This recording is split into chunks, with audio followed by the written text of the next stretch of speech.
Assalamualaikum warahmatullahi wabarakatuh. Selamat datang para pembaca yang budiman. Pada kesempatan kali ini, saya ingin membagikan sebuah kisah dari seorang mahasiswa yang harus menghadapi dunia yang tak semua orang bisa lihat. Cerita ini bukan hanya tentang keberanian, tapi juga tentang batas-batas yang seharusnya tidak dilewati. Mari kita simak kisahnya bersama dengan hati yang terbuka dan pikiran yang waspada. Suara rintik hujan sore itu menari pelan di atas helm yang kupakai. Jalanan basah yang kulewati terasa lengang. Hanya sesekali motor melintas dengan suara gemuruh kecil. Waktu hampir menunjukkan maghrib, dan aku memacu motor sendirian melewati jalur yang biasa kulalui sepulang sekolah. Namun entah mengapa, sore itu terasa berbeda. Udara yang kuhirup seolah membawa aroma dingin yang menusuk, membuat bulu kuduku berdiri tanpa aba-aba. Tanpa alasan yang jelas, perasaanku mendadak tidak tenang. Ada sesuatu di belakangku. Aku tidak berani menoleh, tapi berat beban di jok belakang motor ini tidak bisa kuabaikan. Seakan-akan ada sosok yang duduk memboncengku sejak tadi. Aku mencoba menenangkan diri, menekan rasa takut yang tiba-tiba menghimpit dadaku. Bismillah. Gumamku lirih berusaha melawan rasa was-was yang makin menjadi. Hujan rintik itu seolah menyamarkan kehadiran yang menguntitku, membuatku terus memacu motor, ingin segera sampai rumah. Sesampainya di halaman rumah, tanpa berpikir panjang, aku melempar sandal dan berlari menerobos pintu sambil berteriak, "Ibu, ibu, Adian ikut aku!" Nafasku memburu, tubuhku gemetar. Ibuku bergegas keluar dengan wajah cemas. Ia memandang ke arah pintu pagar. Matanya langsung tertuju pada sosok kecil yang sedang jongkok di depan rumah. Sosok itu, seorang anak laki-laki dengan wajah pucat dan tubuh basah kuyup. Tapi bukan itu yang membuatku tercekat. Tubuh mungilnya tampak remuk, rusak, dan matanya kosong menatap kami. Ibu menatapku seolah tahu tanpa perlu aku menjelaskan. Ia bertanya lembut pada sosok itu, "Nak, siapa kamu? Kenapa kamu ada di sini?" Anak kecil itu menjawab dengan suara lirih, hampir seperti bisikan. Saya yang dibuang. Saya yang tidak sempat punya nama." Dadaku sesak. Aku bisa merasakan kesedihannya, kesepian yang menjeratnya bertahun-tahun. Ibu lalu mengajakku mendoakannya bersama. Kami membaca Al-Fatihah, mengirimkan doa terbaik untuknya. Perlahan sosok itu memudar, menghilang seperti embun tersapu angin. Tapi perasaan hangat dan lega masih tertinggal di udara. Sejak hari itu, aku tahu aku tidak seperti orang kebanyakan. Sejak kecil aku memang sering melihat hal-hal yang tidak dilihat orang lain. Tapi sore itu menjadi awal dari penerimaanku bahwa aku memiliki mata yang mampu menembus batas dunia yang berbeda. Dunia yang tidak semua orang bisa pahami. Dunia yang kelak akan membawaku pada perjumpaan dengan sosok-sosok yang lebih besar, lebih menyeramkan, dan menyimpan kisah yang tak pernah kuduga. Dan ternyata itu semua baru permulaan. Namaku Raka. Aku tumbuh di sebuah kota kecil yang tenang, dikelilingi sawah dan pegunungan yang menghampar jauh di kaki langit. Kota ini tak pernah dikenal sebagai tempat yang ramai. Hiruk-pikuk hanya sesekali terdengar ketika pasar buka, dan selebihnya, hari-hari berjalan lambat seperti aliran sungai yang malas. Sejak kecil, aku sudah sering merasakan kejanggalan yang sulit dijelaskan. Saat teman-temanku sibuk bermain petak umpet, aku sibuk bersembunyi dari sosok-sosok yang hanya aku yang bisa melihat. Mereka hadir dalam berbagai rupa. Ada yang hanya sekilas bayangan, ada pula yang tampak jelas dengan tatapan sendu, seakan memintaku memahami keberadaan mereka. Ibuku, Bu Retno, satu-satunya orang yang percaya pada apa yang kualami. Ia tak pernah menganggapku berhalusinasi.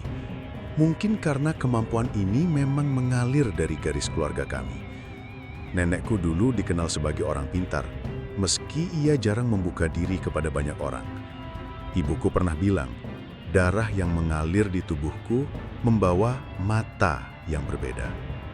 Mata yang mampu melihat sesuatu di balik tirai dunia manusia. Aku mulai benar-benar menyadari keistimewaan ini ketika menginjak bangku SMA. Jika sebelumnya aku sering mengabaikan bisikan dan bayangan yang muncul, di masa SMA semuanya menjadi semakin jelas. Seakan tirai itu sudah tidak lagi menghalangi pandanganku. Sosok-sosok itu hadir lebih sering, menampakkan diri tanpa permisi. Kadang mereka hanya berdiri, kadang mereka mencoba mendekat, kadang mereka berbicara padaku dalam bahasa yang seringkali tak ku mengerti. Awalnya aku menolak. Aku menganggapnya sebagai beban yang menakutkan. Aku hanya ingin menjadi remaja biasa yang bisa tertawa lepas, nongkrong di warung kopi, dan pulang larut setelah bermain gitar bersama teman-teman. Tapi takdir rupanya tak memberiku pilihan. Peristiwa sore itu ketika aku diboncengi oleh sosok anak kecil yang tak kasat mata, perlahan membuka hatiku untuk menerima bahwa aku berbeda. Aku pun mulai belajar menerima keberadaanku. Aku mulai belajar berbicara dengan mereka, mendengar kisah mereka, dan terkadang menjadi jembatan bagi mereka yang tersesat di antara dua dunia. Meski tidak mudah, aku tahu, aku harus menjalani ini. Aku kuliah di sebuah kampus di luar kota, tak terlalu jauh dari rumah, tapi cukup untuk membuatku tinggal terpisah dari keluarga. Kampusku terletak di pinggiran kota, dikelilingi pepohonan tua yang rimbun. Di belakang kampus, terbentang lahan kosong yang sudah lama tak terurus. Pohon beringin besar berdiri menjulang di sana, seakan menjadi penjaga setia tempat itu. Konon, banyak kisah yang beredar tentang lahan tersebut. Dulu katanya, tempat itu adalah lokasi pembuangan mayat pada masa penjajahan. Sebuah cerita yang awalnya aku anggap hanya mitos murahan, sampai akhirnya aku sendiri yang menyaksikan potongan-potongan masa lalu itu dengan mata kepalaku sendiri. Hari-hariku di kampus tidak pernah benar-benar tenang. Aku bergabung dengan sebuah UKM teater, tempatku menemukan keluarga kedua. Kami sering latihan hingga larut malam, kadang pulang hampir tengah malam, kadang memilih menginap di sekretariat, dan disitulah pintu-pintu yang semula tertutup mulai terbuka lebih lebar. Aku bertemu dengan banyak sosok. Beberapa hanya sekilas, beberapa menetap lama, dan beberapa bahkan mencoba menyampaikan kisah mereka melalui kilasan ingatan yang mereka bagikan kepadaku. Salah satu sosok yang paling sering menampakkan diri adalah seorang perempuan cantik berpakaian seperti bangsawan. Ia sering berdiri di balkon lantai 3 gedung tua kampus kami, mengenakan gaun putih panjang dengan renda-renda halus yang berkibar pelan di terpa angin malam. Rambutnya hitam panjang, tergerai anggun, dan wajahnya begitu tenang.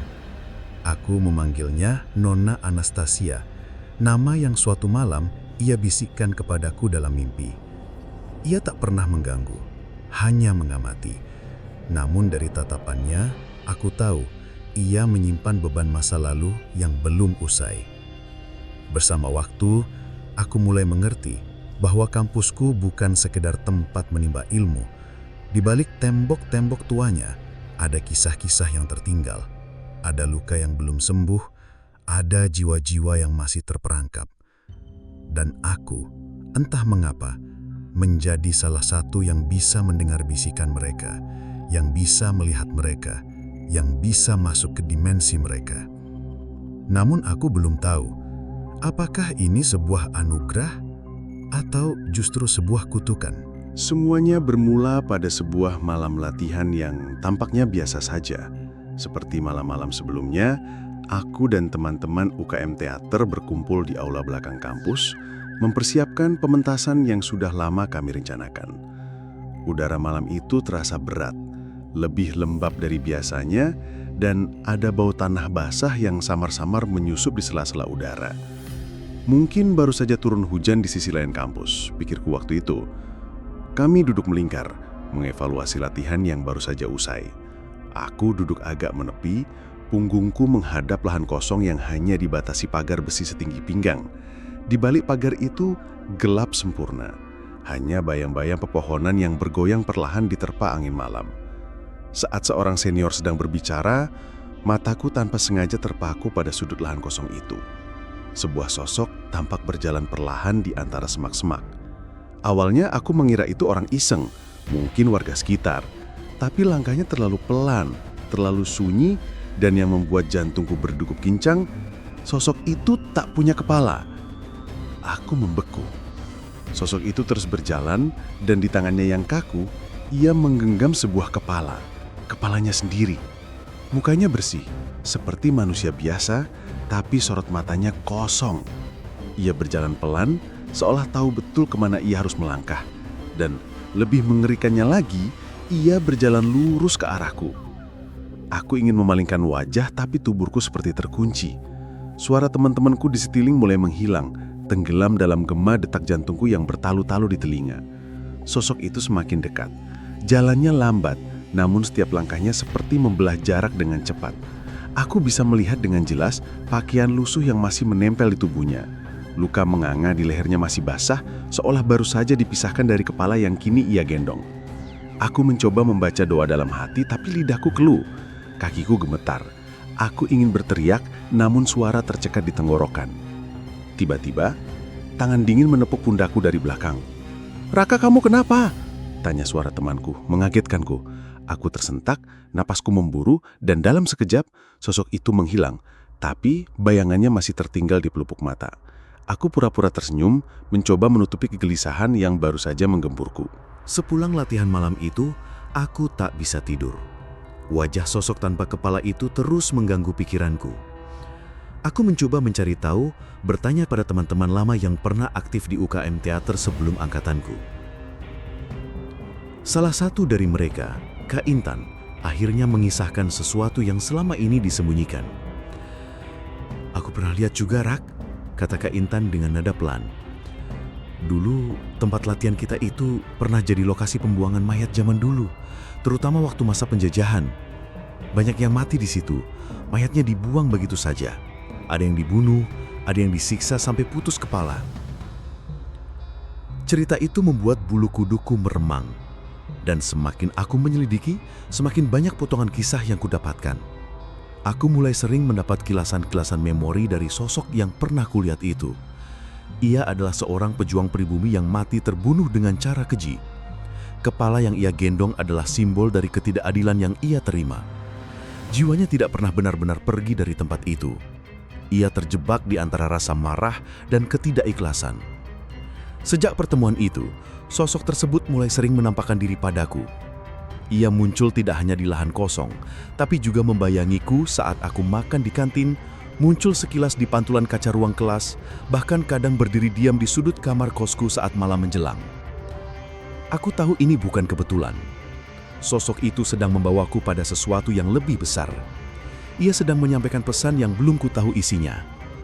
Dan anehnya, setiap kali ia muncul, bayangan tentang masa lalu seakan mengalir deras ke dalam kepalaku. Kilasan-kilasan singkat, potongan memori yang semakin hari semakin tajam. Seolah aku sedang dipaksa melihat kisahnya, menjadi saksi dari penderitaan yang ia alami ratusan tahun lalu. Aku mulai merasa tidak aman. Tidurku terganggu, pikiranku tidak tenang. Semakin aku mencoba menghindar, semakin sering ia datang. Dan setiap kehadirannya selalu lebih dekat, seolah ia mengaburkan batas antara dunianya dan duniaku. Namun yang membuatku semakin gelisah adalah saat Nona Anastasia, sosok perempuan bangsawan yang biasa hanya mengamati dari balkon, tiba-tiba menemuiku dalam mimpi. "Raka," bisiknya lembut, "jangan abaikan dia, dia membawa sesuatu yang bisa menghancurkan kita semua jika kau tak mau mendengarkannya."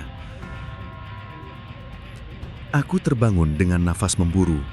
Keringat dingin membasahi tubuhku. Kata-kata Nona Anastasia terus terngiang-ngiang di kepalaku. Apa maksudnya? Apa yang akan dihancurkan? Mengapa aku yang harus mendengar? Sejak saat itu, keseimbangan hidupku berubah total. Aku tak lagi hanya menjadi penonton dari dimensi mereka. Aku menjadi bagian dari cerita yang lebih gelap. Cerita yang ternyata sudah menungguku Sejak lama. Sejak malam mimpi itu, aku mulai dihantui oleh kehadiran yang lebih intens. Sosok lelaki tanpa kepala itu semakin sering muncul, bahkan kadang tanpa tanda-tanda.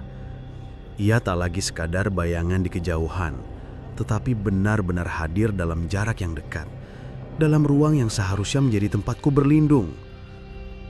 Aku mulai kehilangan istirahat. Bahkan saat berusaha memejamkan mata, seringkali aku tersentak bangun, berkeringat, dengan napas yang terengah-engah. Suara langkah pelan kadang terdengar dari pojok kamarku, seolah ia sedang mondar-mandir menunggu sesuatu. Dan yang lebih aneh, kadang aku mendengar bisikan lirih yang mengulang satu kata yang sama berulang-ulang. Kembalikan. Apa yang harus kukembalikan? Aku tak mengerti, tapi semakin aku mengabaikan, semakin kerap sosok itu menggangguku. Di kampus, aku sering melihat pantulan wajahnya di kaca jendela atau bayangan tubuhnya tanpa kepala yang berdiri di sisi lorong. Teman-temanku mulai menyadari perubahan sikapku yang semakin mudah terkejut, mudah diam, dan sering melamun. Aku memutuskan untuk menemui seseorang yang mungkin bisa membantuku. Namanya Pak Darman, seorang penjaga malam yang sudah puluhan tahun bekerja di kampus. Dulu, sebelum aku bergabung di UKM Teater, aku pernah mendengar kabar bahwa Pak Darman menyimpan banyak cerita tentang kampus itu, terutama sisi gelap yang tidak dicatat dalam sejarah resmi. Pak Darman menyambutku dengan ramah. Saat aku menceritakan tentang sosok tanpa kepala yang terus menghantuiku, ia terdiam lama, matanya menatap kosong ke arah pohon beringin di kejauhan. Aku sudah lama menunggu ada yang melihatnya lagi, kata Pak Darman akhirnya. Suaranya berat dan dalam.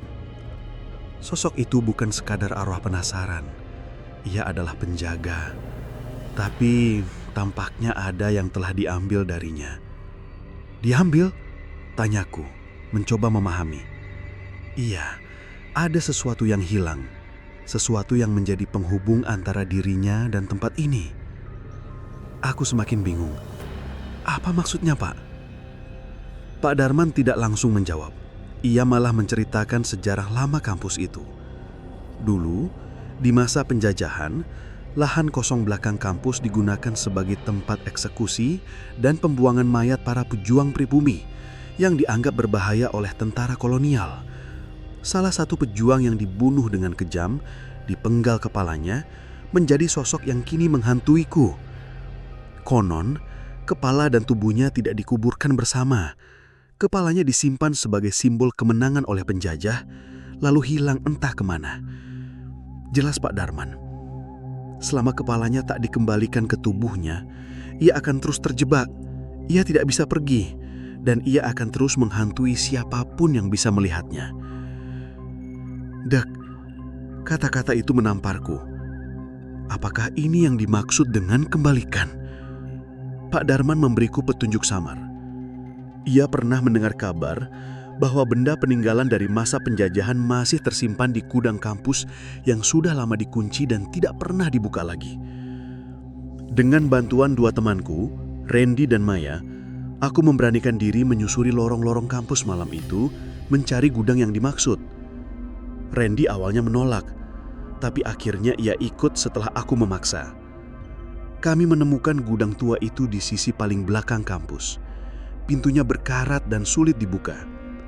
Setelah berjuang membongkar gembok tua, pintu gudang itu menganga, memperlihatkan isi yang berantakan dan penuh debu.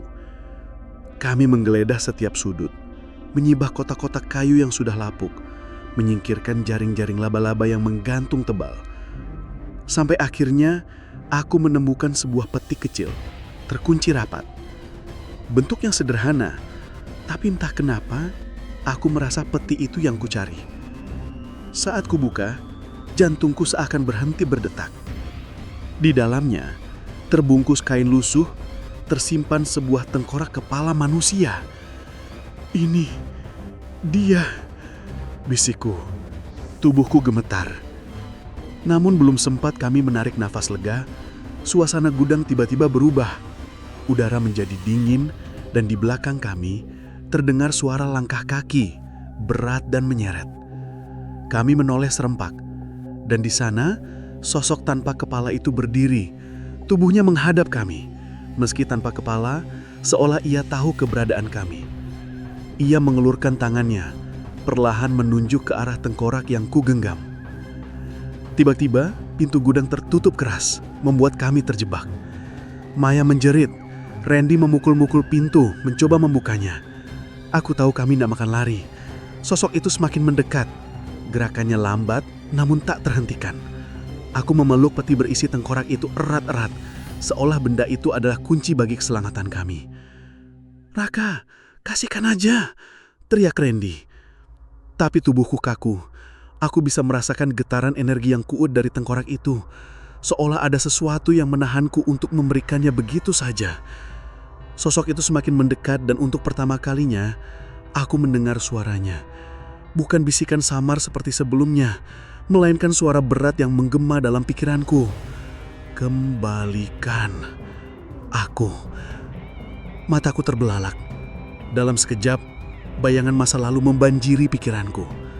Aku melihat bagaimana ia disiksa, bagaimana ia dipenggal tanpa ampun, bagaimana tubuhnya dibuang, dan bagaimana kepalanya dijadikan piala perang yang hina.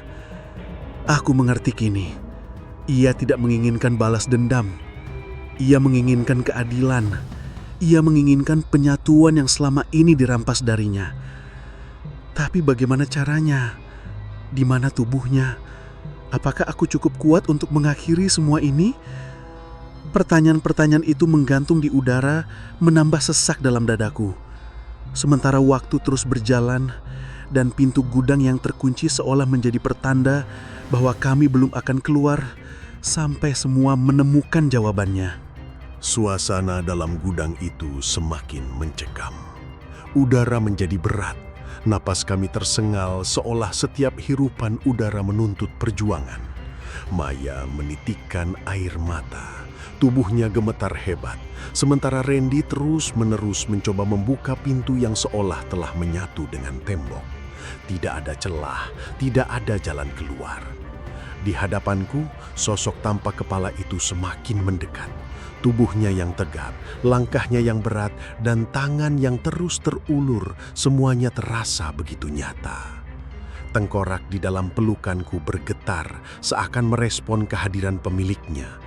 Bisikan dalam kepalaku semakin keras, memaksa, menghantam seperti palu yang tak kenal lelah. Kembalikan, kembalikan aku. Aku mencoba berbicara, mencoba menawar waktu. Aku tidak tahu di mana tubuhmu.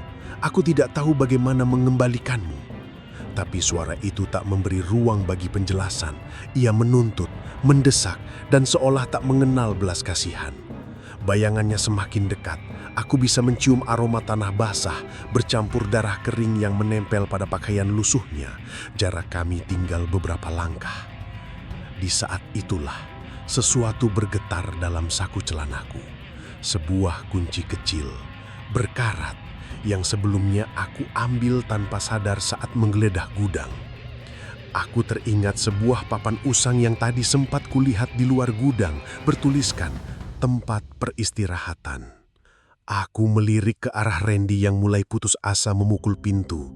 "Randy, kuncinya di sakuku. Kau harus buka pintunya dari luar. Aku akan mengulur waktu," teriakku sekuat tenaga. Tanpa pikir panjang aku melemparkan kunci itu ke arahnya. Ia menangkapnya, lalu dengan susah payah berusaha membongkar engsel yang sudah berkarat. Maya tetap membeku, tubuhnya seperti kehilangan kendali. Sosok itu semakin dekat, dan kali ini ia mengangkat kepalanya yang digenggam, menyorotkan tatapan tajam dari bola matanya yang kosong. Aku memejamkan mata, berusaha menahan gemetar yang hampir menghancurkan keberanianku. "Kalau kau ingin kembali, tunjukkan di mana tubuhmu," teriakku mencoba menantang. Dalam sekejap, seperti ledakan yang membelah pikiranku, bayangan-bayangan masa lalu menyerbu. Aku melihat sebuah pohon beringin besar di sisi timur kampus. Aku melihat tumpukan batu yang membentuk gundukan kecil, dan aku melihat tubuh itu teronggok, dilupakan, dan tak pernah mendapat pemakaman yang layak.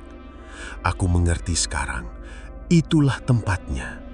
Aku tahu di mana tubuhmu, teriakku lagi, tapi kau harus membiarkanku keluar. Sosok itu berhenti. Tangannya yang menggenggam tengkorak perlahan turun. Seketika pintu gudang terbuka lebar dengan hentakan keras. Randy memanggilku dari luar. Wajahnya pucat, matanya membelalak. "Cepat, Raka!" Aku menggenggam peti berisi tengkorak itu erat-erat dan berlari keluar. Maya ikut terseret, meski tubuhnya masih lemas. Kami berlari melintasi lorong kampus, menerobos gelapnya malam yang semakin pekat, menuju pohon beringin yang selama ini hanya kupandang sebagai saksi bisu, tanpa pernah menyadari makna sesungguhnya. Kami tiba di bawah pohon itu. Aku menggali tanah dengan tangan kosong, memindahkan batu-batu kecil yang selama ini menutupi gundukan itu. Jari-jariku tergores, darah menetes, tapi aku tak peduli. Randy dan Maya membantu meski tangan mereka gemetar. Tak lama, kami menemukan sesuatu. Sehelai kain usang yang membungkus kerangka tubuh manusia. Pakaian yang masih menempel sudah hampir hancur, tapi jejak sejarah masih tersisa. Tulang-tulang itu, tubuh itu dia, pemilik kepala yang selama ini mengikutiku. Tanpa ragu, aku membuka peti kecil dan dengan kedua tanganku sendiri, aku meletakkan tengkorak itu di atas tulang leher yang kosong. Napasku memburu, keringat bercucuran, dan saat tengkorak itu bersentuhan dengan tubuhnya, udara di sekitar kami tiba-tiba berputar kencang. Angin mengamuk, dedaunan beterbangan, dan suara petikan nyaring menggema menghentak langit malam. Kami berlutut, menunduk, menutup telinga, sementara energi yang tak kasat mata berputar-putar di sekitar kami. Dalam pusaran angin itu, aku melihat sosok tanpa kepala itu perlahan membentuk wujud utuhnya. Ia berdiri tegak, mengenakan pakaian lusuhnya, dan kini kepalanya sudah kembali menyatu. Ia menatapku, wajahnya tenang, tak lagi marah, tak lagi mendesak. Dari matanya aku bisa merasakan damai. Ia mengangguk sekali, sebagai tanda terima kasih. Lalu tubuhnya perlahan memudar, larut bersama angin malam yang perlahan mereda. Semuanya menjadi sunyi. Tak ada lagi bisikan, tak ada lagi bayangan yang membayangiku. Yang tersisa hanyalah gundukan tanah basah yang kini menjadi makam seutuhnya. Maya menangis dalam pelukanku. Randy seterduduk lemas di tanah. Kami saling menatap, menyadari bahwa malam itu telah mengubah hidup kami selamanya. Tapi jauh di lubuk hatiku, aku tahu ini belum akhir. Karena di sisi lain kampus, di balkon gedung lantai 3, sosok Nona Anastasia berdiri diam, memandang kami dari kejauhan. Senyum tipis mengembang di bibirnya, seolah berkata bahwa perjalanan ini masih panjang. Sejak malam itu, kehidupan kami perlahan kembali tenang. Gudang tua tempat kami menemukan tengkorak itu kini sudah dikunci rapat oleh pihak kampus. Dan rumor tentang kejadian aneh di sekitar lahan kosong mulai menghilang seperti kabut yang tersapu pagi. Aku, Randy dan Maya jarang membahas kejadian itu lagi. Seorang kami sepakat untuk mengubur pengalaman tersebut dalam-dalam. Tapi aku tahu, perasaan kami tak pernah benar-benar pulih. Ada ruang di hati kami yang selalu diisi oleh bayangan malam itu. Momen di mana kami berdiri di ambang batas dunia yang tidak semua orang berani menyentuhnya. Aku tak lagi diganggu oleh sosok tanpa kepala itu. Bayangannya benar-benar hilang. Suara bisikannya sudah tak pernah kudengar lagi. Sejak tengkoraknya kembali ke tubuhnya, seolah semua yang membelenggunya telah terlepas. Dan aku bersyukur, setidaknya aku bisa membantunya menemukan jalan pulang. Namun, kedamaian yang datang setelah itu tak sepenuhnya membuatku lega. Beberapa malam setelah kejadian di bawah pohon beringin, aku kembali melihat Nona Anastasia berdiri di balkon lantai 3 gedung tua itu. Kali ini ia tak hanya mengamati, ia menatapku dalam-dalam, lalu perlahan menggelengkan kepala, seperti memberi isyarat bahwa perjalanan ini belum selesai. Ada sesuatu yang belum aku pahami.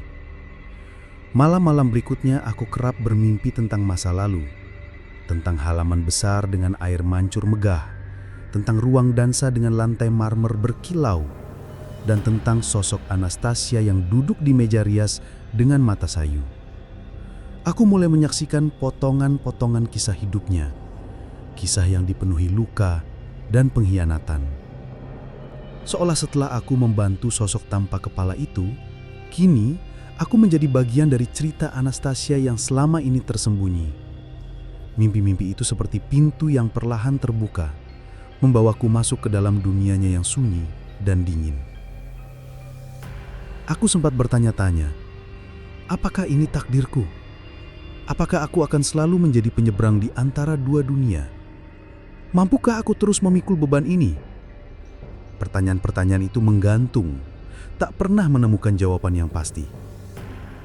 Namun ada satu hal yang semakin kuyakini, bahwa hidupku tak akan pernah benar-benar sama lagi.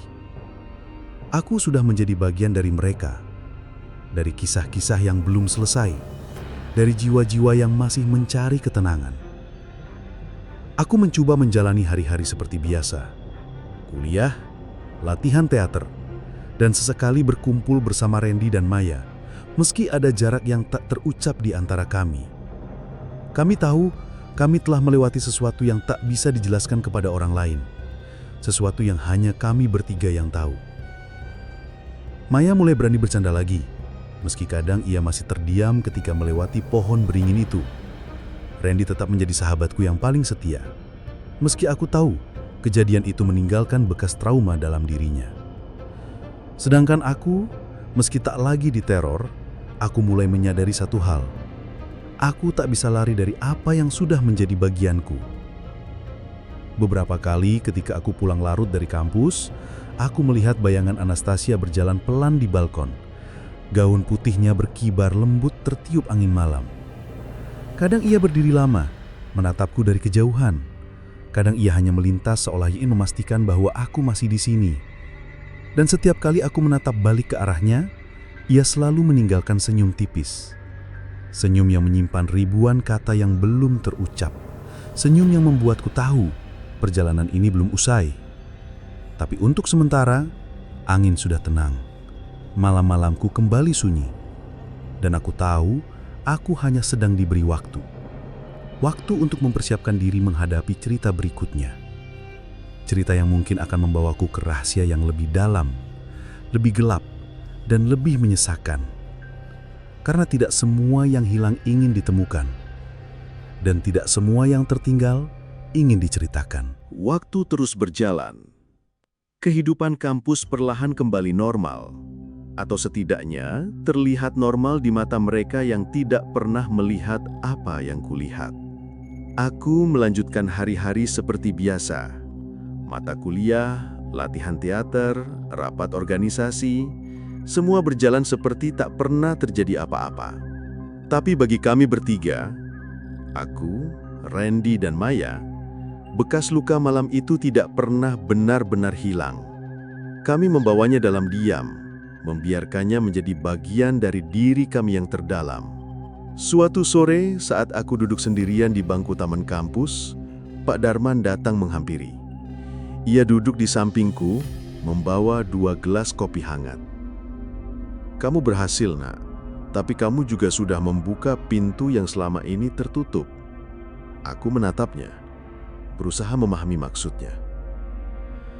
"Setiap yang kamu tolong akan membawa kamu pada yang lainnya." Lanjutnya, "Kamu tidak hanya melihat mereka, kamu terhubung dengan mereka." Aku menunduk. Kata-kata itu seperti paku yang menancap dalam-dalam di benakku.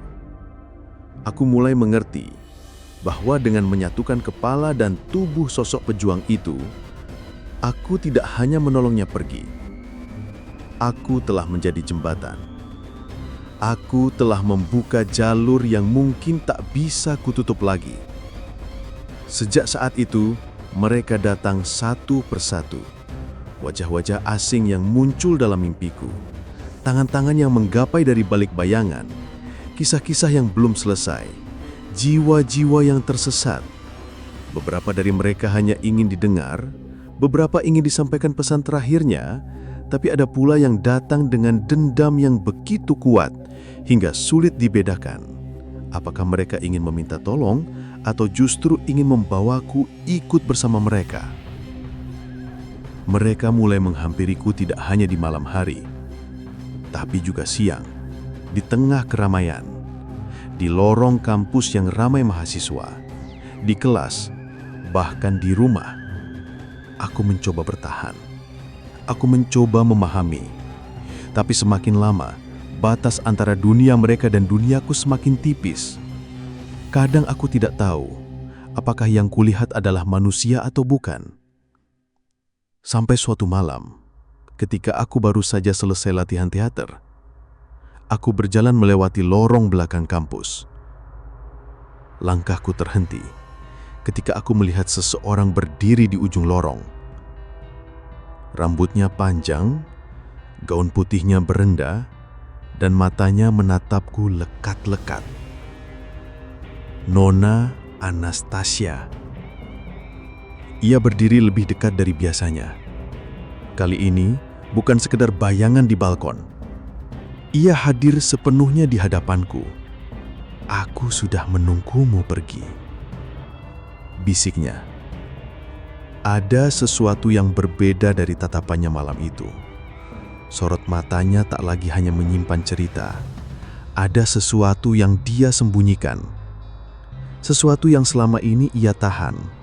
Dan saat aku ingin melangkah mendekat, ia menghilang, meninggalkan sebuah bros kecil yang jatuh di lantai. Aku memungutnya. Bros itu berbentuk bunga melati dengan ukiran kecil di pinggirnya. Entah kenapa, benda itu terasa familiar. Keesokan harinya, aku bertemu dengan Pak Darman. Ia terdiam lama ketika melihat bros itu. Ini milik anak gadis yang dulu sering duduk di balkon lantai 3.